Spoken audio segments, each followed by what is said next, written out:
Hey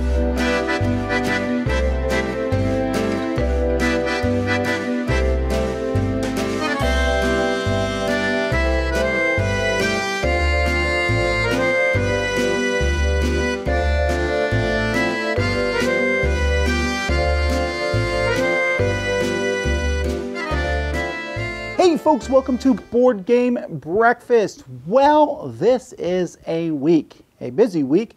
This is the week of the Essen Spiel Fair that's held in the city of Essen each year in Germany. And the whole Dice Tower team, or a good chunk of us, are going to be there. So that means a couple things. First of all, there's going to be no live Q&A this week. Sorry, there just isn't time to fit one in. I would like to do one from Germany at some point, but I don't know that we have a good enough internet connection there. We will be trying to post not live videos, but videos from the convention itself. Again, it all depends on our connection, so we'll have to wait and see. Just assume we don't. However, you will be able to keep up with us if you follow us on Instagram at Dice Tower, or Twitter, at the Dice Tower. Highly recommend that. I'm going to post a ton of pictures of the just different games, different things there. So that is certainly one way to keep up in touch with us, both Instagram, Twitter, and Facebook. Many of those things will also be on our Facebook feed at the Dice Tower. So if you are going to be at the fair, hooray! We really hope to see you there. Our booth is B125. That's in Hall 6. So you should be able to see us. Then you'll want to come by the booth that we have there for a couple reasons. One is just very simple. We'd like to meet you. If you like our show, if you want to say hi to us, it's a good chance for you to come and run into us. Now, if you want to catch all the Dice Tower guys, we will always be there the first hour of each day. I believe it's from 10 to 11, and the last hour from 6 to 7. And then we'll also have people there at various points throughout the day. Several of the other people, including myself, will be running around from meeting to meeting. But if you happen to see me while going through the hallway, then certainly stop me and say hi. It's not a problem. I might be running somewhere and I might tell you to walk with me, but we would love to say hello to you. So that's one reason we want you to come by. Another reason is we will have some promos at the booth. Now, we don't have as many promos as I would have liked to have had, because half our stuff got stuck in customs in Germany and then sent back to America. Fortunately, we were able to get some replacement things sent out, but we don't have all the promos that we want to. So we have limited promos there. So if you wanted to get some of the promos, then you better come by the booth as quickly as possible. We're also going to be doing a live show at the fair. We'll be doing a live show. It's at 5 o'clock on Friday. So if you'd like to come to that, you'll need to come by our booth to get a ticket. Tickets are free. However, we have limited seating. I believe it's 600 or so. And we want to make sure everyone who wants to come gets a chance. There's going to be prizes and other things at this show. So come by our booth on Friday to get tickets. You can't get them on Thursday, because we want to give people who are just showing up on Friday a chance to get those tickets. So that's everything involved there. I hope it's a great fair. For those of you wondering about all the games that are going to be showing up there, I have on my hot list, I believe I have 300 some games. So expect to see reviews of those starting next week. Speaking of next week, Board Game Breakfast is going to be delayed until Tuesday. It will be coming out. Don't worry, we'll have one next week. Now, Weekend Review will be on time next week. That will be on Monday, but Board Game Breakfast will be delayed till Tuesday. So with all that being said, lots of Essen stuff. We hope to see you there. Now it's time for the news.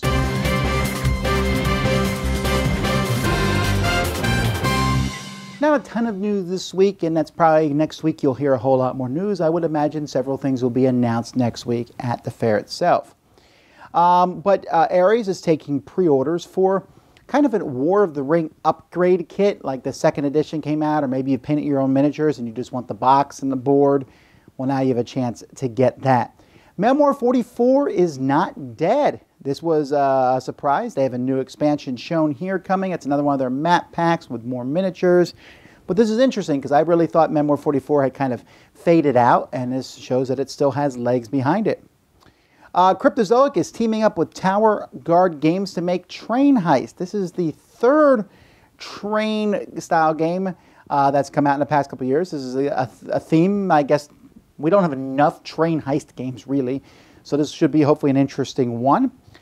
Fantasy Flight Games has announced that they're going to help distribute and publish Siege of the Citadel. Does this mean Fantasy Flight's doing Kickstarter now? Not really. Siege of the Citadel, which is designed by Richard Borg with some help from Eric Lang and Kevin Wilson, This is a reprint of a game that had a very successful Kickstarter run, just finished up. And at the end of it, the company making it is teamed up with Fantasy Flight. This may help Fantasy Flight fill one of the holes that they now have with Games Workshop leaving. They're going to be covering Games Workshop's Warhammer stuff with their own Runebound or Rune Wars miniature line. Maybe this will help cover the 40K side of things. I don't know, but it's interesting to see. Mayday Games has announced that they have the rights. They're going to be publishing Bucket King 3D and Gauge and Dash, which is basically running across a road with cars coming by. It's about a person, but it sure sounds like a Frogger. You know what? That's all the news I have. So let's go see what's happening in Kickstarter, because that definitely is not slowing down.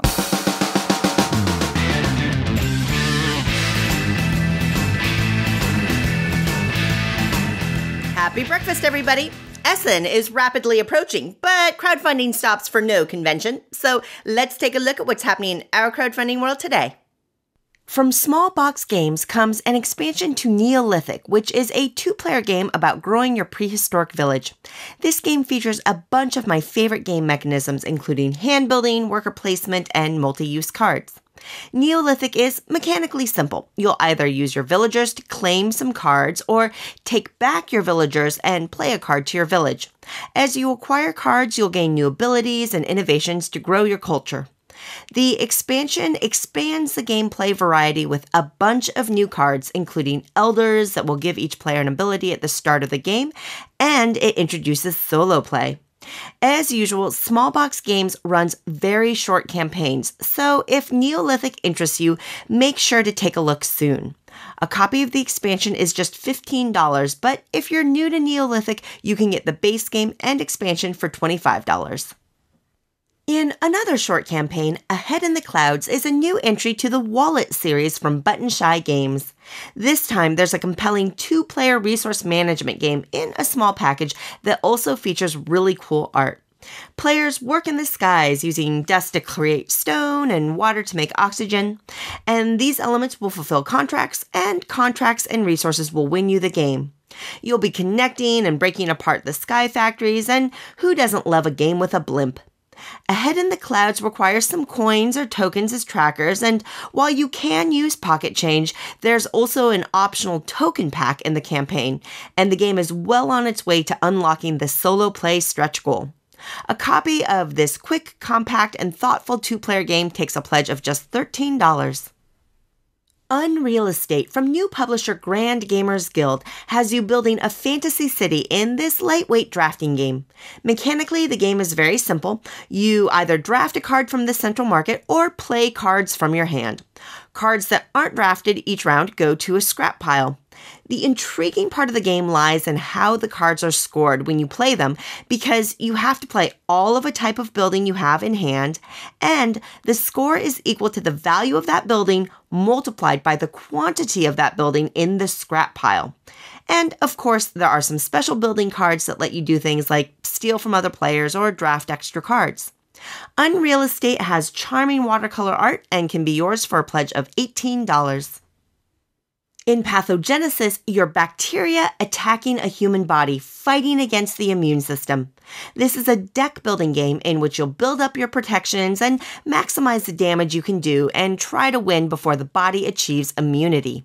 Mechanically, this will feel familiar to fans of deck builders, and besides the uncommon scientific theme, another twist in Pathogenesis is the connector points on pathogen cards that allow you to attach improvements, but the connections have to match and align.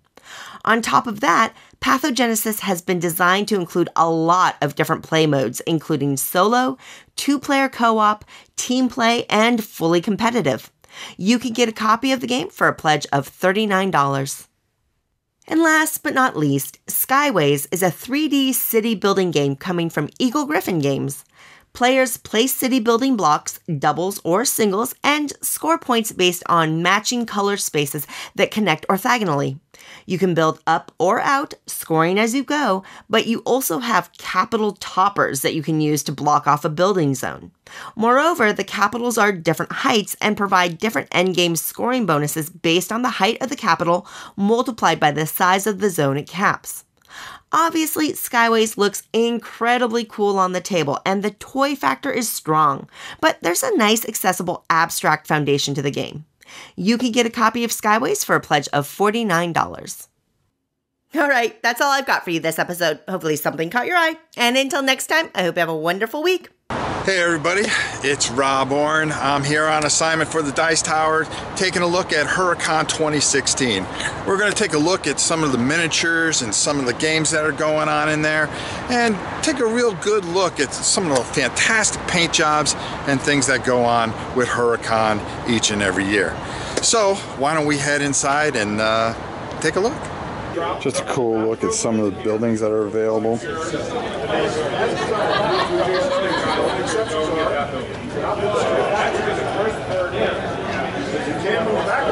Put down the interpreter here, the billboard, the dog man, that road is straight to the vehicle back. The dog man, well, Sam, I think you'd like this as a real Coliseum. So that's your chariot.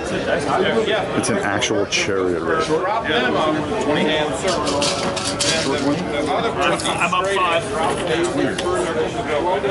And you actually bid on chariots. Awesome. It's a game called Aerodrome, and as you can see, some really cool models played on a, this has got to be about a 4 by 8 foot table here. Look at the size of that mat. Just to give you a grasp of the size.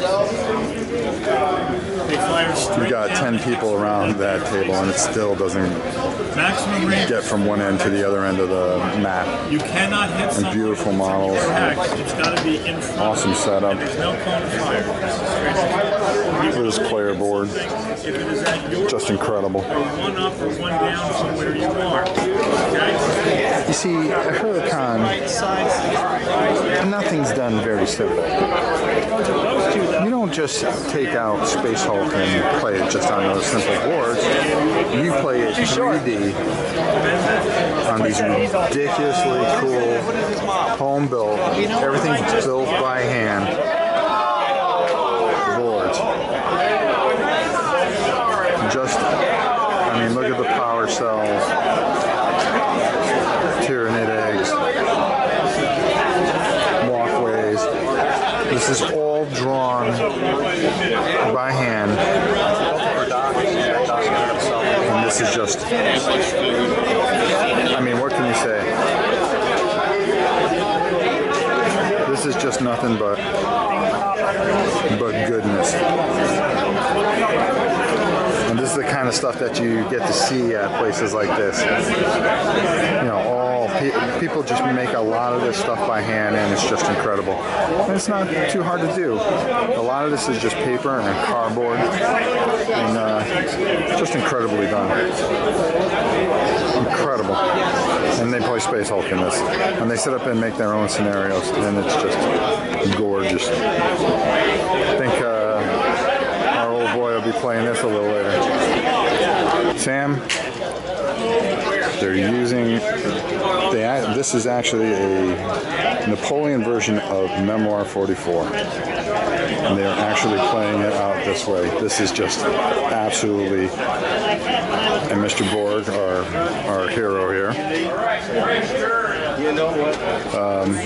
Corsa helped with this, so you are seeing a Memoir 44 version of a Napoleonic War.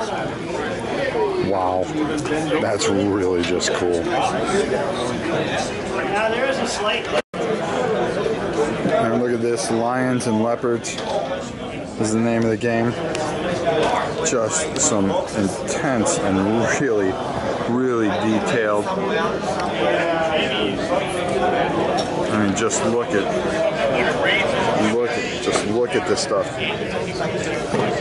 I mean, all the way down to ducks and chickens and other cool things.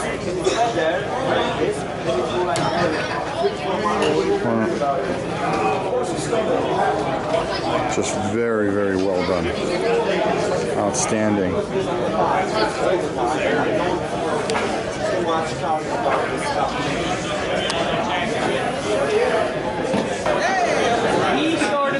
Space Fleet's really, really interesting game.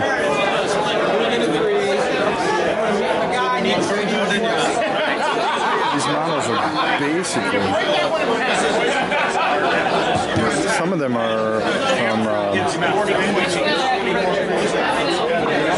believe it is Firestorm Armada. It's like Richard Borg and another rule set that he's got going here. Matter of fact, it's very much like a memoir kind of movement.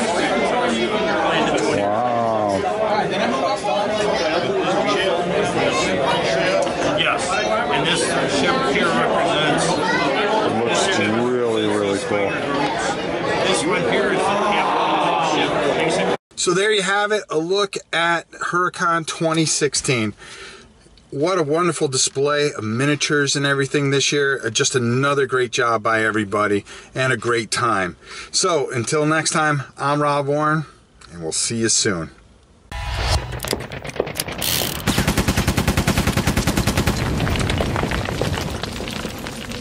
Hey folks, I'm Vasel here. Jason Levine. We have a question today from Matt, and Matt asks us, at what point do you say, you know what, I need to replace my current version of the game with a new version? He mentioned No Thanks. Mayfair just came out with a new, very colorful version, and his No Thanks version is getting beat up, so he thought now's a good time to replace it. So when do you replace your old version with the new version? Well, it's hard to say because me being a collector, I usually keep the old version and then buy the new version, because there might be one little change. Like Fury of Dracula, I have the original Games Workshop, I have the 2nd edition, and I have the 3rd edition. There's actually pretty big changes between all three of those editions, though. So, but even if it's a minor change, like one little rule tweak, I'm going to want both editions because... Which one do you play? The newest one, usually, right?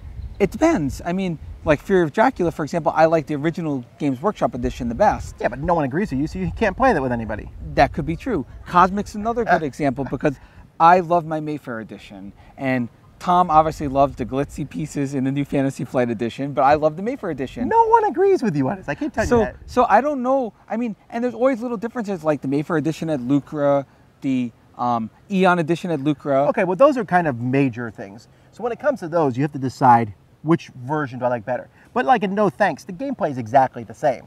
It's just a nicer version. Then it's just a matter of what artwork you prefer. Or if you can't find the old version because it's out of print, then get the new version. I think, here's when I would get rid of an old version. If I saw the old version was selling for a lot of money on eBay and the new version was fairly inexpensive and I liked the way the new version looked better, that's an easy choice.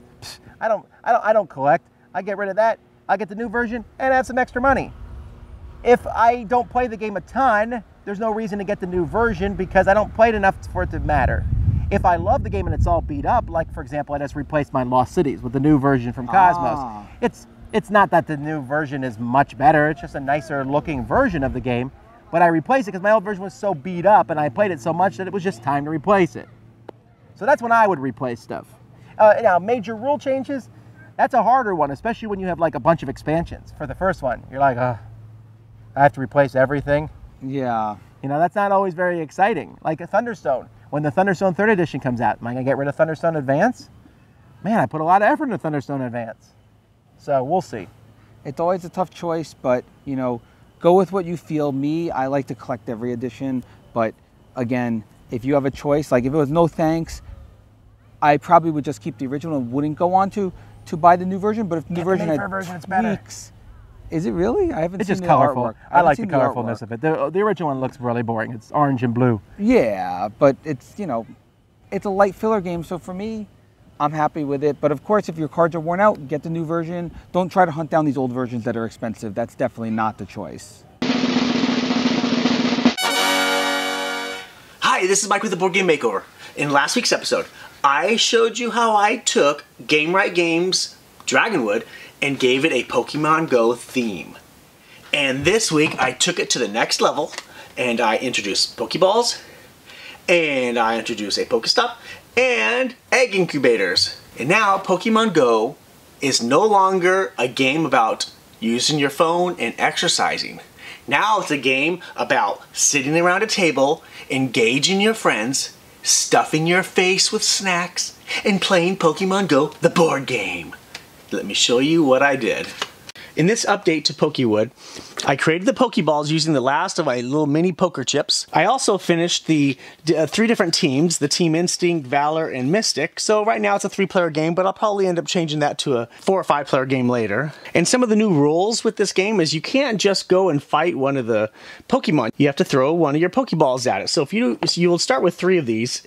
And on your turn, if you don't have any Pokeballs, you cannot fight any of the Pokemon to try to catch them. Instead, you have to come over here to the Pokestop and try to get some Pokeballs, which most of the time you will get Pokeballs. And then when you get a Pokeball, you can actually try to fight these with the cards that you have, of course. And if you go over here to the Pokestop and you happen to roll and get an egg, you can put the egg into your incubator. And after 3 moves, or 3 turns, that egg hatches, and you get to take the top of the pile of the Pokemon pile and add this card to your caught Pokemon. And at the end of the game, whoever has the most Poke Points wins the game. So Game Right Games Dragonwood is a fun adventure game, very simplified, but after we added Pokestops, Pokeballs, egg incubators, eggs, and a few other things, the game is definitely more recognizable on the table and more fun to play because you know you're going after Pokemon. Thanks for watching the Board Game Makeover. We'll see you next time. Hi, welcome to the 101. Well, normally I would be working on tanks, but right now, as I speak, we have a hurricane that is bearing down, and I spent most of my time in preparation hoping that we can ride this out, since we're going to probably be getting in our area close to 130-mile-an-hour winds. We're prepped, we're ready, we're going to stick it out, and we're going to do our best to get through it. But I figured today I would just talk to all the other board game contributors on this board game breakfast. And I want to tell you all what a fantastic job you do and how much I admire you and how much I think you guys do such a wonderful, wonderful job and touch some people out there. I've met some of you, and you truly are wonderful people with wonderful vision. And you don't deserve some of the criticisms that you get. And I just wanted to make sure that you all knew this. From Board Game Theater all the way down to dead last. You all are special, and you all have a very special vision. Now, I hope we'll get to do another Painting 101, and I hope this is here when I come back next week. So we will hopefully see you next time.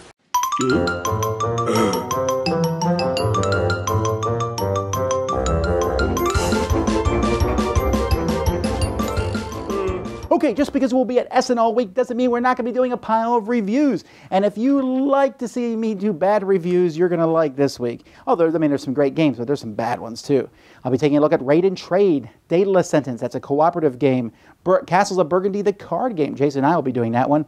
We'll be taking a look at the new version of Royal Turf, an expansion for Descent, 2 expansions for Eldritch Horror. Jason and me will be taking a look back at Mystery of the Abbey. I'll also be taking a look at Stratus, Frankendex, Bandu, Theomachy, one of those games I'm going to be hating on. Also, I have Look Back, our top 10 essential games. The list got 1 million views, yay! But I said once it reached 1 million views, we'd re-record it, and we have, hopefully with games that you can get now. So 10 games everyone should have in their collection, so that will be coming out this week, along with a Dice Tower coming out Tuesday. A lot of different things will be coming out, so keep in mind, check those out. You can find it all at dicetower.com, along with a lot of other great podcasts. So check it out.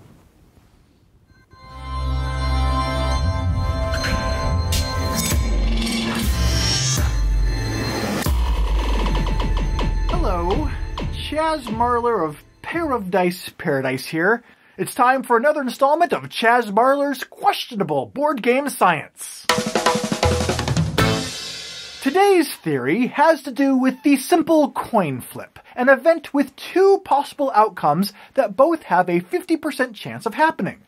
Anytime a coin is flipped, there's a 50% chance it's going to come up heads, and there's also an equal 50% chance it's going to come up tails. But when you evaluate each of these individual coin flips as a collection for statistical analysis, that's where the practitioner of questionable science encounters a seeming contradiction. Because while each flip of the coin is independent, with no memory of the flips that have occurred before it, Over time, statistics dictate that with enough coin flips, you'll end up with the results evenly spread between 50% heads and 50% tails. Therefore, since the set of results trend towards equal parts heads and tails, one might postulate that, therefore, if one was to flip heads 3 times in a row, the odds are now several times greater that the next flip would therefore be tails, while the individual coin flip has no memory of the flip before it. The statistics for the overall set of results suggest to some that as one result is achieved less frequently, the odds of it occurring on the next flip therefore increase. Because otherwise, the overall set of results couldn't achieve its 50-50 equilibrium.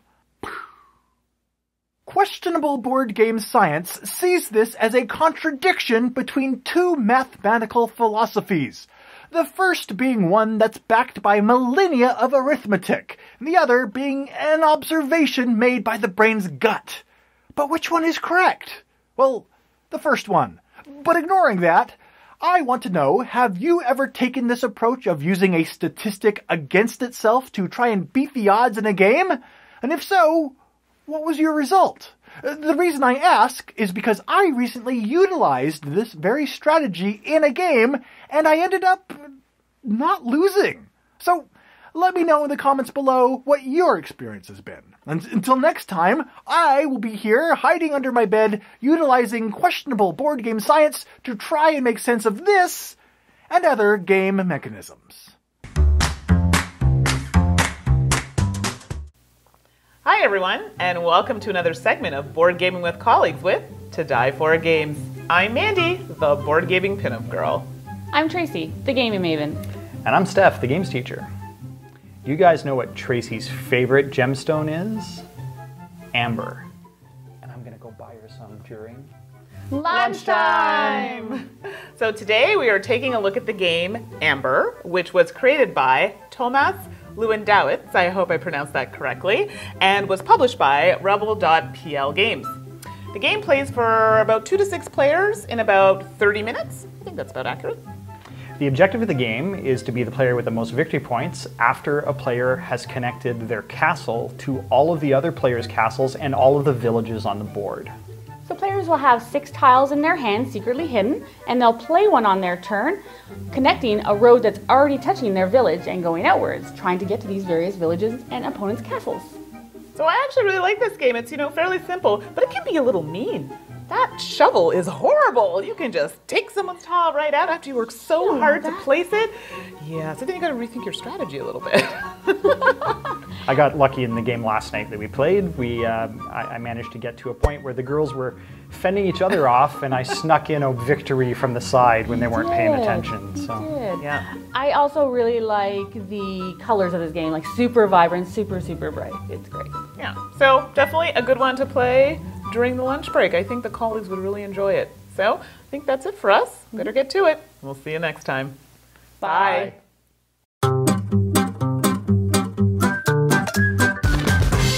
So recently, Paizo introduced a new Pathfinder Society incentive program.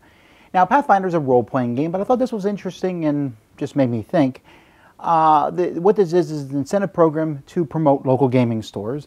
A lot of companies are really trying to promote the local game store these days.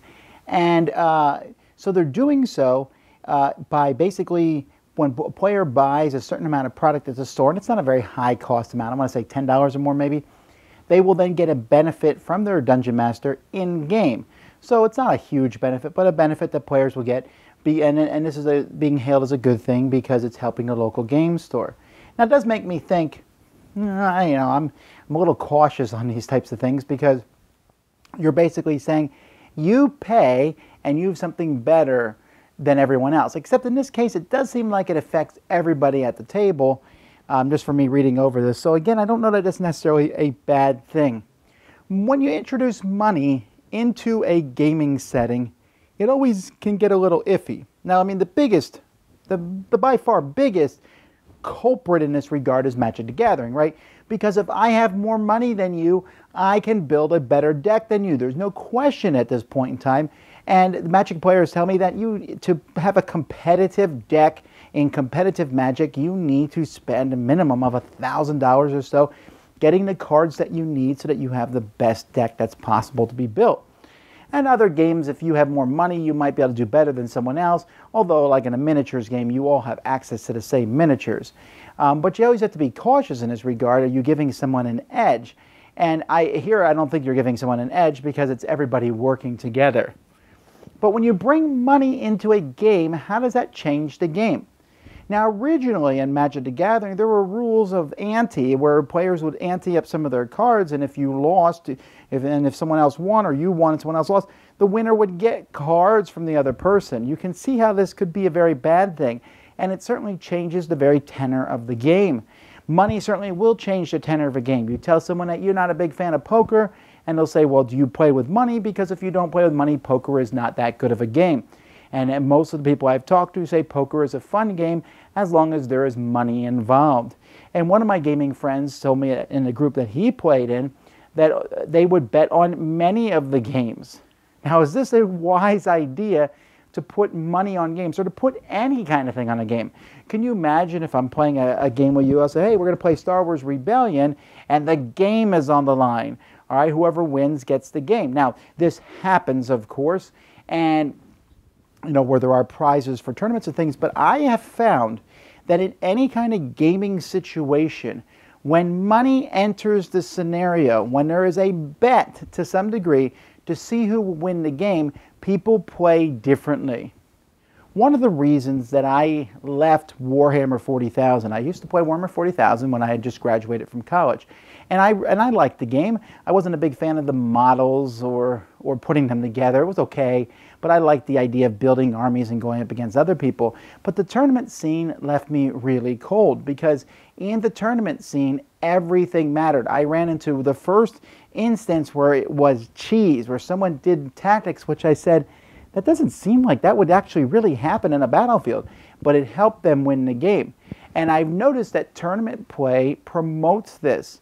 And now part of that's always going to happen even when there is no money on the line and when there's nothing on the line, because some people want to win at all costs. But it is my experience, and what I found is when there's money on the line, people tend to play more seriously and sometimes too seriously. Now, seriously is not a bad thing. You want people to take games seriously. You don't want them to throw games. Too seriously can be problematic. If you go back a couple years ago at the Ticket to Ride Championships, you will see that the person who won the Ticket to Ride World Champions, once they looked at it in tape, he was cheating. Why was he cheating? Because the prize was a spectacular one.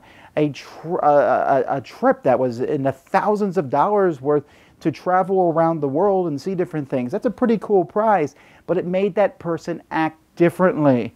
In the wild, wild west, people got shot over poker games. Is it over a friendly game? No, because there was money involved. And yes, people will get into fights over regular games, and some people will get into a fight no matter what. But it is, in my opinion, that when you add money or financial gain to a game, it, for me, takes the tenor of the whole game to a level which is often not very fun. This is why I tend to try not to run competitive tournaments. That happens every once in a while, but I run a tournament every year, a pitch card tournament at the Dice Tower Con, and I don't care. I'm going to run a tournament, and it's there for fun. It's supposed to be fun, and anyone taking it too seriously, I will eject you from the tournament because it's just a small prize, but I'm amazed sometimes at how seriously people will take small prizes and things, and they'll get very upset and say, well, this rule says this and this rule says that, and it's a little mind-boggling to me, especially when the stakes are very low. And I'm curious what you guys think about this. In a sense, when people are when money is in a game, so let's say you're going to sit down and play just a quick game of Ticket to Ride, and you say, okay, we're going to play Ticket to Ride, everyone throws $5 in, winner gets all the money. So you're playing a five-player game, $25. Not a big deal. But will it change how people play? And I suggest to you that it will. That people will try really hard to win. And you say that's a good thing. People should be playing their best. Yes, but I think people will do things and act differently than they would without that money being thrown into the mix. Now, maybe people will argue against me and say that's not true, but I think it's best to keep gaming a free activity, or at least keep the rewards on a minimal level. Hi guys, my excitement level is through the roof with the Internationale Spieletage and comic action in Essen, Germany. So close, I am having a hard time on focusing on anything else. I'm constantly looking through the list on BoardGameGeek with new games coming out. I think I'm ready. I will be making a daily vlog about the Spiel on YouTube. You can follow me and make sure you don't miss it. The translation for the German word Essen is food. So this week I am playing a game that is all about food. This week I am playing a la carte. In a la carte, players receive a hot plate, a pan and a coffee cup with a random bonus action. When it is your turn, you choose a meal to cook. Put it in your pan and you can see the recipe. Now the recipe needs a certain amount of heat and a certain amount of condiments. To do that you need a little luck and a lot of skill. Getting the temperature on your hot plate right is easy. You do it by rolling a dice. But watch out, because if you overheat it you could ruin your meal or even someone else's. Getting the right amount of spices on it, now that is a very tricky thing. Chances are you will overspice and your meal is ruined and ends up in the trash. Every player also gets the chance to make a crepe, a little pancake that does not need any spices. The only thing you need to do to make that perfectly is flip the crepe in the pan and make sure it flips over to the other side. A la carte is an excellent, silly and family-friendly game. The components are great and playing with the little pans is a lot of fun. So check it out. A la carte. I will be in Essen at certain points at the Dice Tower booth in Hall 6, booth B125, so come by and say hi. If you can't make it, then check out my vlog. Have a great week, guys. I know I will. Hey there, my name is Niels from Cyril's Brettspiele, and today we are talking in the best and the worst about Mystic Vale from Alderock Entertainment Group. My favorite part on Mystic Vale is definitely when you buy these cards, these pieces of cards to be correct, and you craft this card. How cool is that moment when you slip this transparent foil into this card here and designing, creating, crafting your own new card. Later on it's a normal card in your deck, but you created this, you crafted it. What a brilliant, brilliant moment. The thing I don't like on Mystic Vale is simply it feels like Dominion. You have 5 currency, mana, whatever you call that in this game here, what you can spend, and you buy the best card or cards or abilities, what you can get for your money. So you have row 1, you have row 2, and this costs you 3, 2, 4, 5, 6 and 6, and let's assume you have 6 money, then you will pick one of these to don't waste your money. And that is exactly the same feeling of Dominion and 15,000 other clones of Dominion. Deck building, simply a deck building mechanic. That was my favorite on Mystic Vale from AIG. See you next week. The Mystic Player Niels. Bye.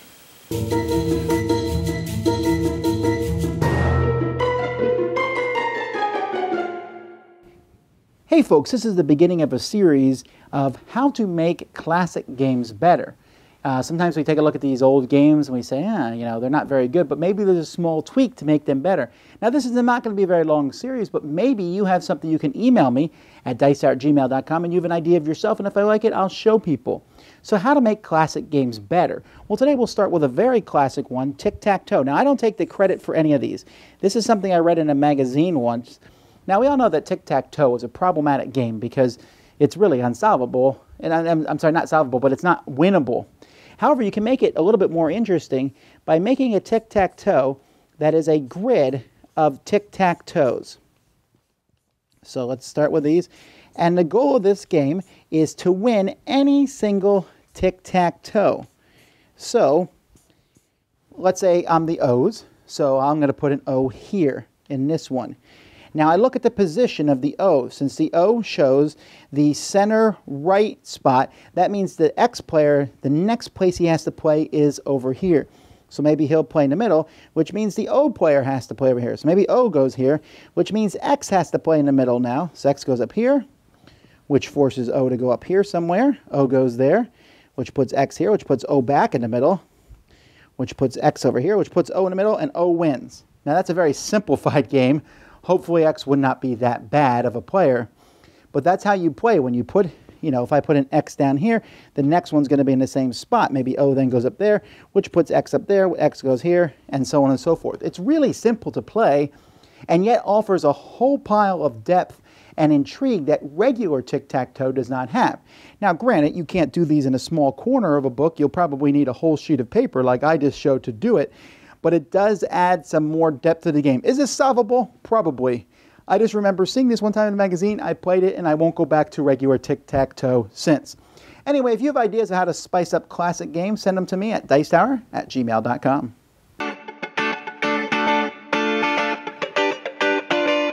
My name's Dave Adams. Welcome to Good Game, Better Gamers. And last week I talked a little bit about the 10 by 10 challenge that I set myself, and this concept of grokking, where games become intuitive and you start to experience more of the game. And I just wanted to give a brief example this week. I think one of the best examples of this is Legendary Encounters Alien, a deck building game, where the box itself is just chock-a-block full of cards. When you set up each game, you are just confronted with this whole array of cards going on. Alien cards, cards in your hand to deal with, cards which you can buy. There's a lot of information going on there. And when you start to play, you play a couple of times. The first two times, you're really just trying to get a sense of what these cards do and how they work. Many other games, one of the strategies I use is I start by building big resources and then trying to power home with my purchasing power. However, in this game, I discovered that that really wasn't serving me too well as a strategy. Instead, what I had to do was I had to actually try and balance out how I was purchasing cards. After all that stuff started to become more intuitive, I discovered that there was a whole bunch of things that the cards could do. They had different symbols, different icons. Those icons interacted differently with other cards. And the more I played, the more empowered I felt in making better decisions. So my judgment grew. The decisions I had were actually more, but I felt more comfortable making them, and I felt like they were helping me to do better in the game than what I'd previously been doing. The flow-on effect of that is that my enjoyment of the game skyrocketed because I actually felt far more in control than I did during those first few games. I was sort of leading the action more. I felt like I was more engaged in the play. I had a plan, I had a strategy, I knew what cards I wanted. I didn't sort of rush into rash decisions on purchasing certain cards which wouldn't really help me later on. I hope that adds just a little bit more depth to my explanation of grokking from last week. And next week I want to try and explore how grokking is something good for us in general, more than just games. I mean, in life. Until then, I'm Dave Adams. Enjoy your breakfast. Hello, my name's Dan, and this is Cora, and we're here today to talk to you about games for children of around 5 and under. Today, we're going to be talking about this game. What is it, Cora? Charlie at the Zoo. Charlie at the Zoo. Let's see how it plays. In Charlie at the Zoo, you play Charlie, a little white duck who's visiting the zoo for the very first time. Unfortunately, Charlie's a little bit short and can't see over the bushes into the enclosures very well. It's your job to help him identify which animal it is that he's seeing. Players take it in turns to roll a dice and move around a track. If you land on a space where Charlie's having a nap, the play passes to the next player. However, if he's awake, you have to peek through the littlest hole in the hedge and guess which animal you're looking at. If you're right, you take that animal's tile, and the first to collect 3 tiles is the winner. This is a really interesting game that teaches kids to start thinking and planning ahead. It's easy to tell what animal's going into the hedge, but by the time you have to guess it, things get a lot more difficult, and so the game rewards those who want to keep track of what's going on. Unfortunately, Charlie at the Zoo is an older game and can be quite difficult to track down these days. However, Cora was really keen to cover it, and it does pop up on eBay now and again, so if you can track it down, I really recommend it. So, Cora, did you like Charlie at the Zoo? I like it because, like, there's all different animals and one of them is one of my favourite chameleons. I like them because they hide. They hide? I'm thinking about I could have a pet chameleon. You can have a pet chameleon? We'd never find it. You'll get lost. Yes, no, it is good. It's lots of different animals and things like that. And the one thing I like about it is it's got like this art's really nice. And as I say, especially this one because it reminds me of my mother-in-law, Grandma. So, Charlie at the Zoo, 2 thumbs up from me, 2 thumbs up from Cora.